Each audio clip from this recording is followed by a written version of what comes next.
I'm delighted to have with me today some of our fabulous former SWAP students. We have Kieran, Sharon and Nicola with us. They're all studying different subjects at university, and we're just going to have a little bit of a chat about lectures and how you found lectures.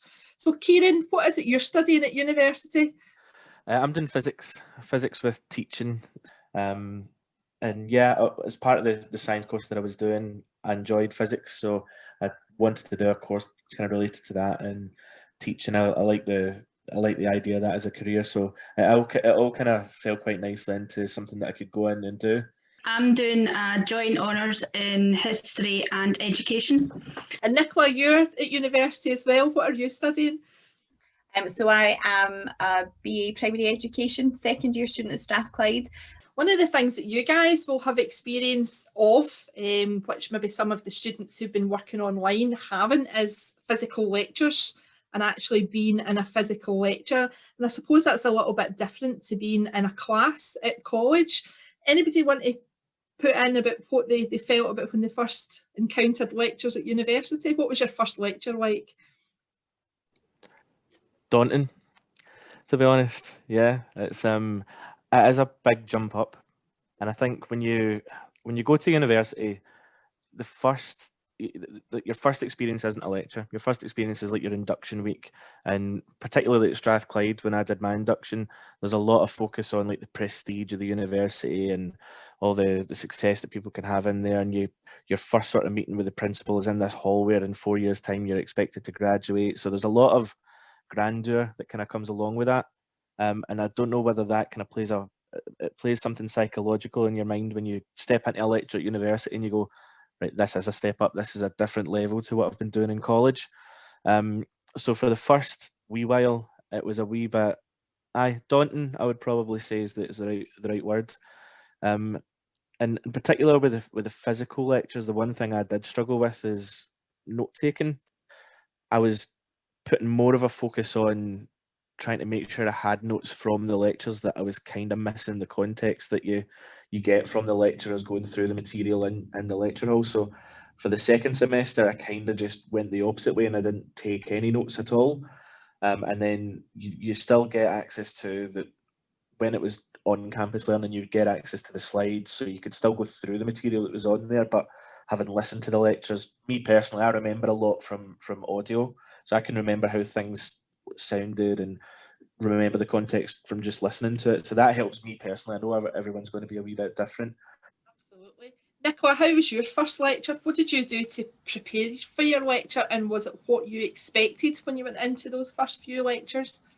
I think the kind of first lectures were all more kind of like an introduction to the course as to what you were going to be sort of focusing on, what you were going to be covering. So I think note taking from the first lecture to probably the last lecture or getting near the end was very, very different. And I think the first kind of lecture, I don't know, I think you're a wee bit kind of apprehensive, and you've got your notebook and you've got your pen, but you don't actually know what you're actually going to be writing down. So you're just kind of trying to write down everything that somebody's saying to you. And actually, when you go back and look at it as half of it, you look and you think, I don't even know what half of that means. You've just written it because somebody said it to you. But kind of moving through, I think the best piece of advice would probably be whatever reading you've got for that week, do before the lecture. Don't do it after the lecture, because if you've read it, there are parts in the lecture that'll sort of ping almost to you and you're automatically tuned in. Maybe it might be things that you're not quite sure about or you don't understand, or it's something that you've really enjoyed, but you automatically listen more to that part and then you take better notes. And another thing I would probably say is printing off the lecture slides for me, because to start with, I would probably be more focused on trying to write down everything that was on that lecture slide rather than what the lecturer was telling me. So yeah, I would miss lots of information. So if I have the slides printed off in front of me, they're almost kind of like bullet points. And if there's anything specific that pings out to me, I just kind of draw a wee arrow and make a note that relating to that one wee piece of information, rather than trying to write down a whole load of sentences without actually getting the bit of information that the lecturer said. That's good advice. Sharon, what would you kind of add on that? Yeah, I'm kind of similar to Nicola in the respect where when I was taking notes, I was trying to write down everything on the slides and try and get as much information as possible. But this year I've kind of maybe because of the luxury of being able to pause and rewind the lectures, I've not focused as much on the slides. I've focused on what the lecturer's actually saying. So if you're in a lecture hall, maybe it's best to just keep your head down, don't look at anything else, and just take key words of what you're hearing and just writing that down. That's what's helped me this year. Slightly, but like Nicola said earlier, that printing off the slides is also good for a starting point, so you can write on the slides exactly what's been said, so you can refer back to that. But I'm old school, so I write everything down on a pad, and some folk like to take the laptop in and type in the laptop with a wee tablet thing, but no, I'm old school. I get writer's camp. That sounds like really good advice to kind of prepare for the lecture then, and kind of know what it is that you want to go in and listen out for first. And then if you've got your lecture slides there, you can tune more into what the lecturer's saying. So that sounds like really good advice, because I think I remember my own first lecture, I was probably like some of you guys trying to write everything down, and my hand would be aching after one lecture, and that can be really difficult. What about after the lecture? Do you kind of, you know, do you go away and think about the lecture right away? Do you have a coffee? Are you rushing off to the next class? How do you kind of go back and think about the lecture material you've heard? Kieran, what would you do for that? Yeah, it's kind of tricky. I think it depends on when the lecture is in the day as well, because if it is first thing on a Monday, you're maybe not as awake as you maybe should be. So there's parts of that lecture you might feel, okay, maybe I need to brush up on that. But especially when you're on campus, you've not got a lot of time to think about that, because you've got to make your way from one class to another, and that could involve walking across campus up hills, and you've only got 10 minutes or so to kind of get there. So yeah, it's probably more a thing for the end of the day if you've got the time.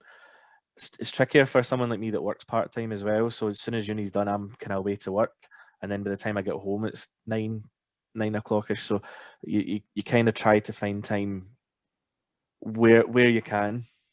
But yeah, after the lecture, it's mainly just about try and be a bit more conscious about when you're in a lecture. Is there something that kind of slid past you? Is there something in that lecture you go, right, I don't really understand that, so therefore I've lost the context for everything after that. So try and take points of those sort of things, and then you can be a bit more targeted on your revision and your studying as well. But again, when you first start, everything's maybe going to feel like that. So like Nicola and Sharon were saying, try and do the reading for the lecturers beforehand, because that will help you afterwards. If you read, preparation will help in terms of after the lectures.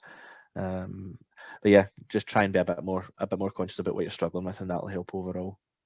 Brilliant. Has anyone ever gone to a lecture where they just come out and felt, I didn't get that, and I didn't understand that, and it went over their head? Some of you guys are nodding. Nicola, Absolutely. what kind of lecture had you been to where that happened? Psychology. It's like a running joke for me. So psychology was part of like your kind of first year modules that you could choose. So you had other things that you could choose on top of your primary ed subjects that were sort of compulsory. And I thought, oh, psychology, I'll have a go at that. And it was one of those kind of moments you sat there and I thought, this is nothing like what I thought it was going to be at all. No matter how much I read, no matter how much studying I'd done, I just felt like it wasn't sinking in for me at all. And I would listen to these lecturers and I could listen to them all day, but not one piece of information seemed to go into my head, even when I was taking notes. And it's funny because it's one of the subjects that I actually do quite well with my marks and things. And I laugh when I get my results back, because I think, how can I get really good marks when I feel like I don't even know what I'm writing about? But it's all to do with the reading. I can't stress it enough. The more you read, it's sort of in preparation for your lectures, your tutorials, and then some, that is obviously where the information comes from.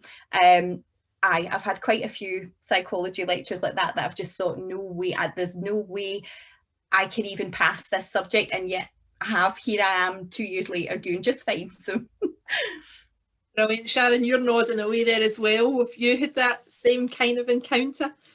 Oh yeah, in one of my education classes, the informal education, you think it's all about one area of topic, but then they go into all these other theories and bring all this information in, and you just go, your mind just kind of explodes, like what are you talking about? But like Nicola said, yeah, it's all to do with your reading, and the lecturers are really quite good as well at providing you reading up front and putting it onto the My Place, the Strathclyde Moodle type thing. So all the information's there, your reading lists are there as well, your handbooks are there, so you can go back and reference to what it is you need to look at. And what I would stress as well is potentially for the guys to get like an academic diary and go through your handbooks and write down what you need to read and prepare yourself in advance for your next tutorial or seminar or even lecture, so that you're not sitting there like freaking out going, I have no idea what this is all about, and you have some form of idea. But yeah, even if you have done the reading, sometimes you can come out and go, nah, not got a clue. Has anybody encountered sort of different lecture styles, or encountered a lecture where they think, oh, they're really engaging, or encountered a lecturer where they're maybe struggling to hear them a bit, or they feel they can connect a wee bit less with their lecturer? Kieran, what's your experience of that? Yeah, well, that's the thing. Everyone's different. Lecturers aren't excluded from that. So your learning style is going to be different as well. So it's going to click with maybe some lecturers rather than others.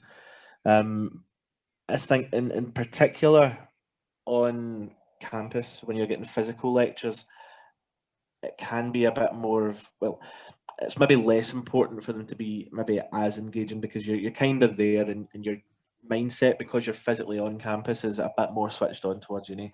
This year, it's really different if you are on a Zoom call and you're at home and you're not in that space for uni. So I've found it really difficult. There's certain lectures that I've had this year that are fantastic and really engaging. And yeah, he's from New Zealand, so he's got a funny accent, but he acknowledges that on his first lecture. And then you've got there's other lecturers who are really softly spoken and go very slow paced. And if it's 9 o'clock on a Monday morning and you're still half asleep, it can help you get to sleep. So there's definitely different lecture styles, and that will help. That will affect you and how you're maybe learning. So I think you've got to take a bit more responsibility on that as well. If there's a lecturer where you feel you're maybe not engaging with it as much, make use out of your peers, your other students, someone else that might click and does understand the material a bit better. Try and set a bit more time aside for revision of that particular subject or that particular semester with that lecturer. But there's going to be some lecturers where you're just not on the same wavelength, or they might not explain things. That's the other thing that I've sort of found. They might not explain things to the level of detail that you might need. So they might assume prior knowledge that other students that maybe studied this when they were at school or something along those lines, that have had more experience or more time studying this subject than someone like me that just did a swap course for a year and now I'm thrown into the deep end of university.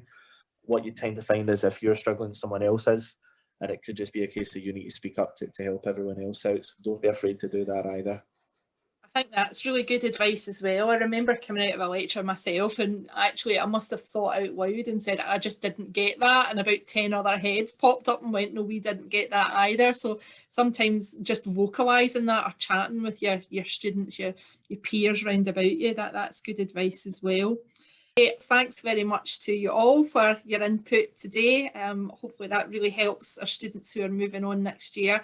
And as you guys say, you're in second year already, you've survived and you're thriving, and we're delighted to see you doing so well. Thank you. Thanks, Paula. Thank you.